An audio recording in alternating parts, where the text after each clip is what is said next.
بسم اللہ الرحمن الرحیم۔ حصول علم کا شوق۔ ایک شخص حضرت عمر رضی اللہ تعالی عنہ کے دور خلافت میں ملک شام سے مدینہ طیبہ میں حاضر ہوا۔ 70 یا 80 سال ان کی عمر تھی۔ حضرت عمر رضی اللہ تعالی عنہ نے دیکھا دھوپ میں سفر کرنے کی وجہ سے بالکل سیاہ فام ہو گئے ہیں۔ زمین کی رنگت ان کی رنگت سے زیادہ صاف ہے، بال بڑھے ہوئے ہیں۔ حضرت عمر رضی اللہ تعالی عنہ نے پوچھا کہ کیسے تشریف لائے؟ اس ضعیف اور بڑھاپے میں آپ نے اتنا طویل سفر کیوں کیا؟ بڑے میاں نے کہا، اتحیات سیکھنے کے لیے آیا ہوں۔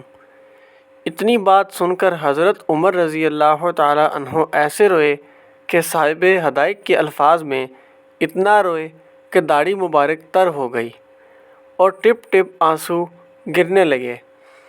دیر تک روتے رہے اور پھر قسم کھا کر فرمایا، قسم ہے اس ذات عالی کی جس کے قبضے میں میری جان ہے، تمہیں عذاب نہیں دیا جائے گا۔ کیوں؟